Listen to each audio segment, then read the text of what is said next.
Une autre idée se dégage de la communion du Père, du Fils et du Saint-Esprit. C'est la notion de famille. Vous avez bien lu, Père, Fils, Saint-Esprit. Notion de famille. En fait, entre nous, nous nous disons frères et sœurs. Pour moi, c'est une réalité. Jésus va jusqu'à dire « Celui qui dit insensé à son frère mérite d'être puni ». Oh, c'est sévère. C'est quelque chose d'important. L'ordre de Jésus consiste à aimer, et cela ne doit pas être pris à la légère. Il répond aux critères inhérents dans la vie du disciple de Christ. L'amour que nous avons les uns pour les autres doit se voir et se vivre de façon tangible.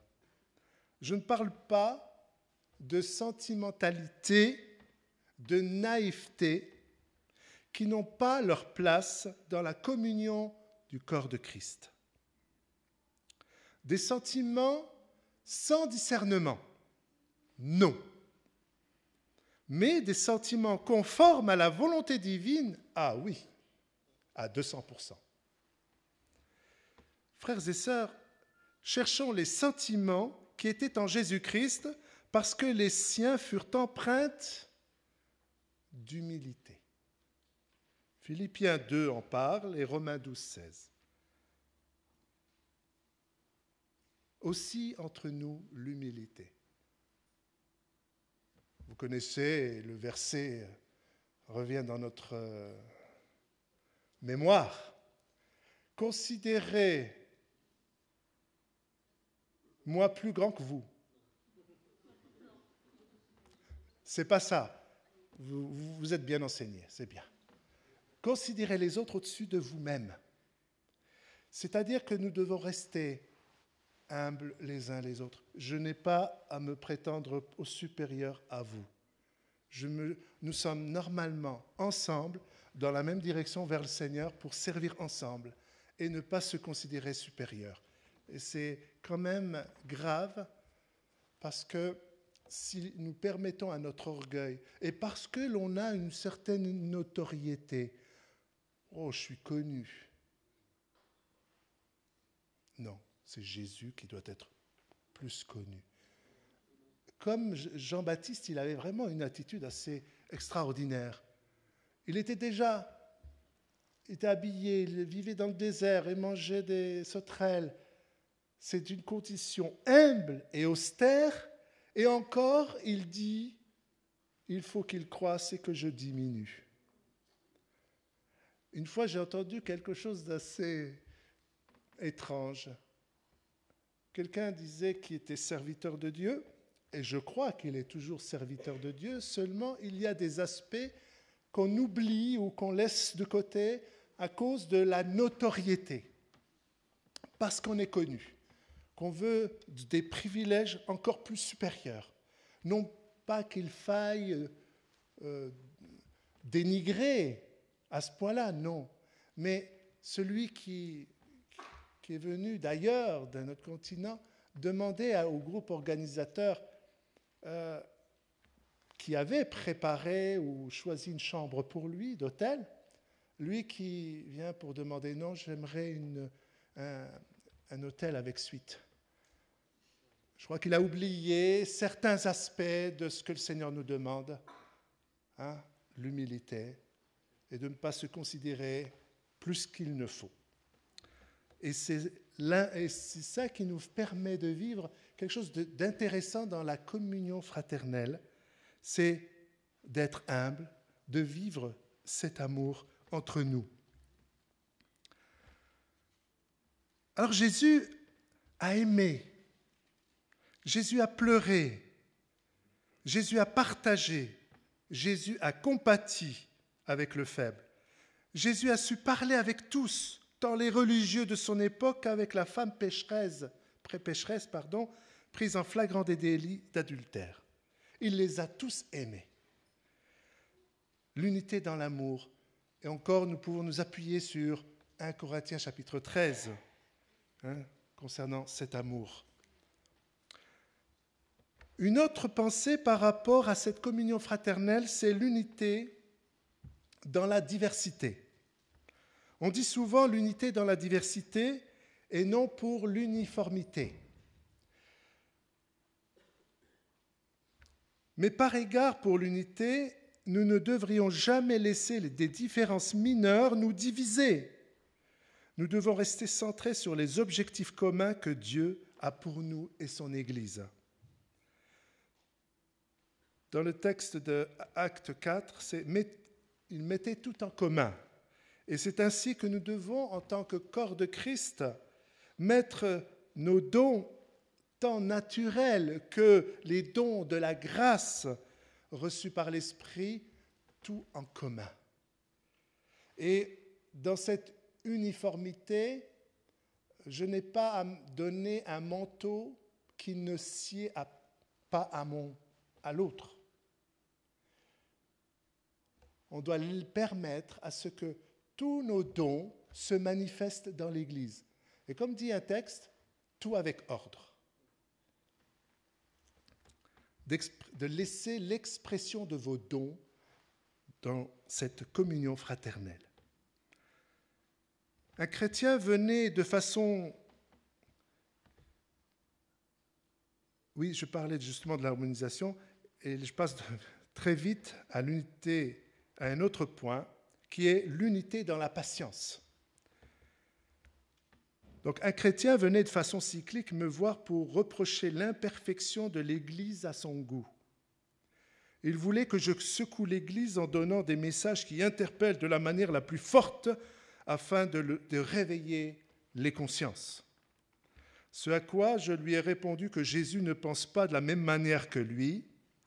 Même s'il y avait lieu de le faire, il ne viendrait pas avec un marteau pour assommer ses enfants. À chaque fois, je lui demandais de regarder à lui-même où il était dans sa vie spirituelle avant de juger l'Église.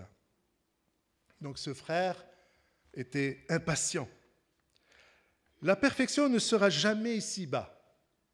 Nous pouvons découvrir l'un l'autre par une parole. Nous pourrons décevoir l'un l'autre par une parole. Une attitude qui peut blesser, un manque à sa parole.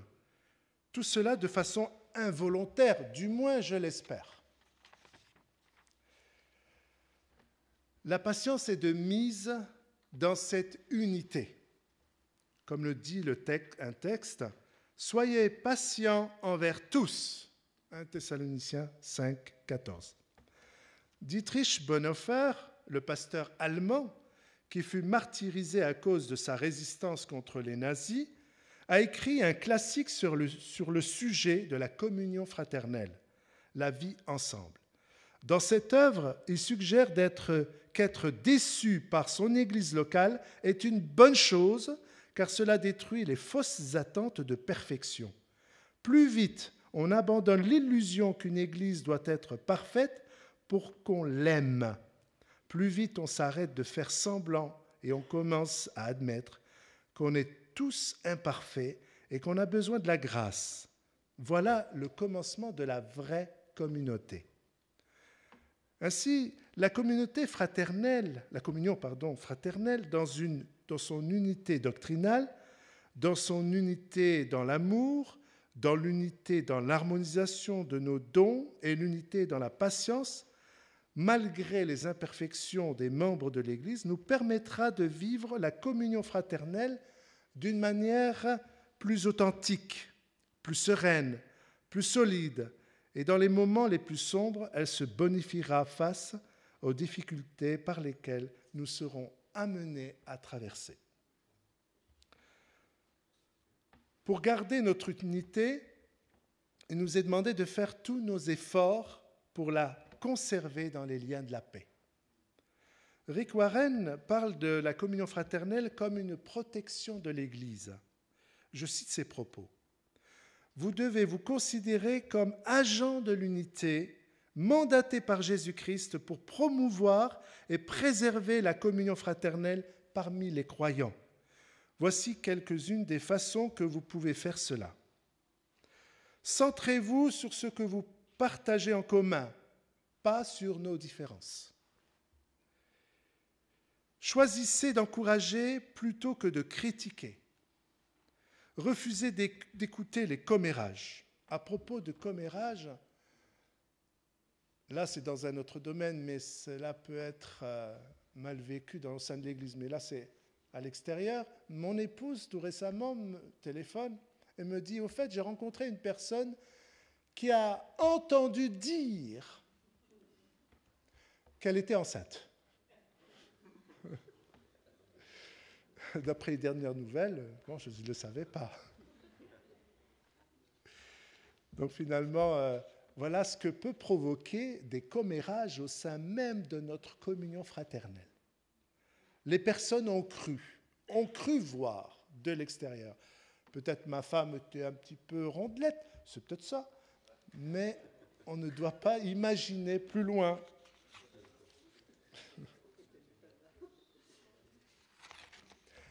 À propos de notre communion, de notre unité, pour garder et conserver l'unité, il faut garder la méthode divine, celle imposée par Jésus-Christ, qui est lorsque nous avons des conflits, lorsque nous avons des différends, de ne pas être de ceux et celles qui, parce qu'il y a un conflit, et pardonnez-moi le terme que je vais employer, on se tire, on se barre.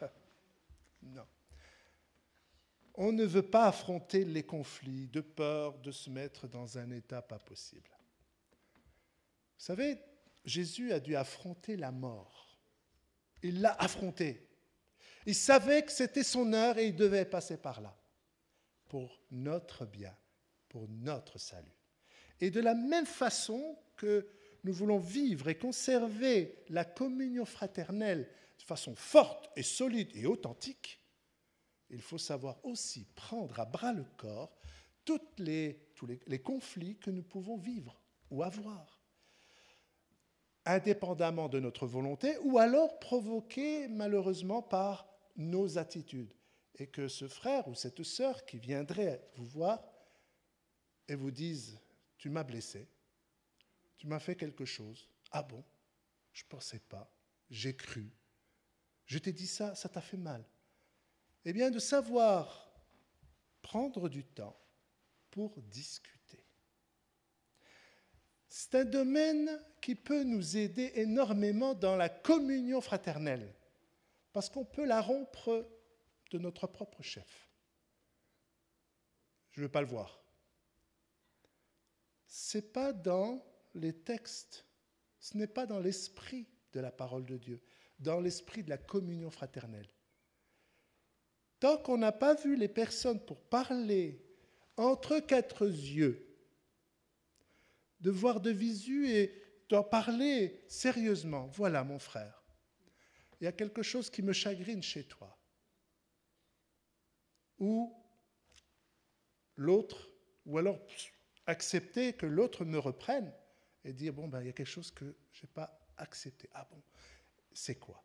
Donc de savoir prendre du temps pour régler des conflits. Oh, ça, vous allez, et nous allons vraiment vivre quelque chose de fort et d'authentique. Et le Seigneur est d'accord dans ces moments-là. Mais si nous nous éloignons et que nous ne affrontons pas cette situation, nous raterons des bénédictions. Parce que cela va se reproduire ultérieurement. Et donc, il est important de régler les situations. C'est pour ça que je dis, si je m'arrête un peu plus là-dessus, c'est parce que ça existe, malheureusement. Comme dans le texte tout à l'heure, il n'y a pas de perfection. Mais nous tendons à la perfection. Et puissions-nous être attentifs à cela et que le Seigneur nous aide justement à régler des conflits s'il y a des conflits qui ne sont pas réglés, mais sous le regard de Dieu, en appliquant la méthode de Jésus, seul, deux et l'Église. Mais c'est mieux que ça s'arrête avant et que les choses soient réglées avant. Le temps me manquerait pour relever encore d'autres points qui touchent notre thème sur la communion fraternelle, comme par exemple l'authenticité, être vrai dans nos sentiments. Si le frère est très libre de s'exprimer comme ça, on n'a pas à lui dire arrête. Si l'autre est très calme, mais qu'est-ce qu'il fait? Il est trop calme, ça ne va pas. C'est ce que je disais tout à l'heure, l'unité dans la diversité. Donc être aussi vrai. Et Jésus aussi avait parlé aussi d'œuvres de duplicité. Hypocrite que vous êtes à des hommes religieux. Donc être authentique, être ce que nous sommes. Mais attention, il y a encore là un petit bémol, c'est « je suis franc, et alors je dis les choses ». On va citer encore un verset qui dit « il faut reprendre avec douceur ». Alors, il y a aussi une manière. Alors, si vous sentez que vous voulez dire les choses, mais qui risquent de blesser le frère ou la sœur, laissez le Seigneur travailler votre cœur avant de dire quoi que ce soit.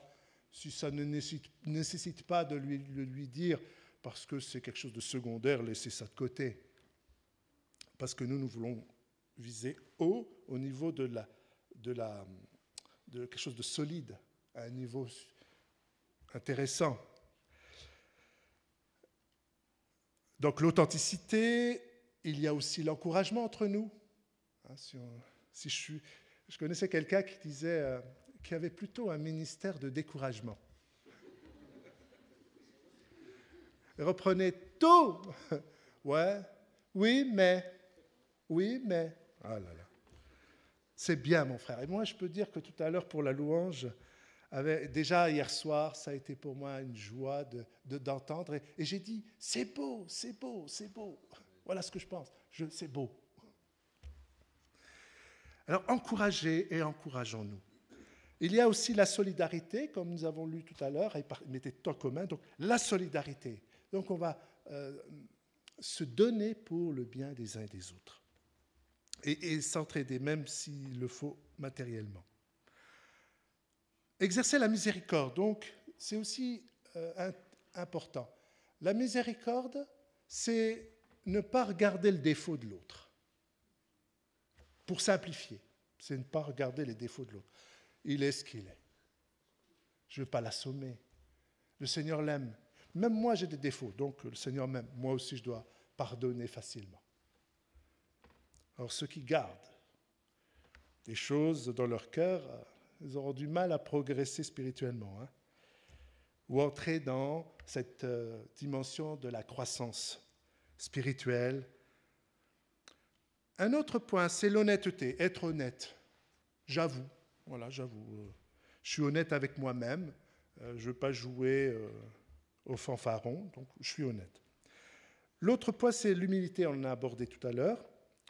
La confidentialité, donc si un frère me confie quelque chose qui lui tient à cœur et qui demande la confidentialité,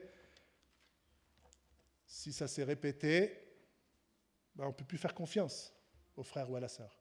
Donc gardez la confidentialité. La fidélité, donc sur des frères et des sœurs qui sont fidèles. Donc dans l'Église, on a besoin de se retrouver les uns les autres. On a besoin. Donc si l'autre n'est pas fidèle, il ne vient pas, c'est tout, ça ne va pas créer la communion fraternelle. Si la personne vient sporadiquement, une fois tous les 1 mois, donc elle n'aura rien créé. Et la fidélité, c'est d'être fidèle dans les réunions. Autant vous dire que, et en plus, juste le partage, et le partager, il y a aussi cette idée. Donc autant vous dire que la communion fraternelle se trouve être le lieu idéal et riche pour notre croissance individuelle et collective.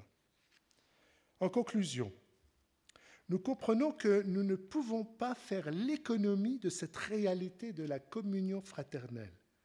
S'y soustraire nous conduirait vers l'appauvrissement spirituel.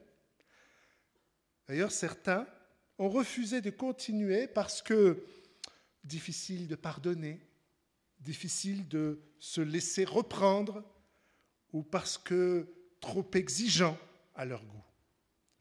Mais pour ceux qui veulent la vivre, c'est une aventure de foi, d'amour et de grâce.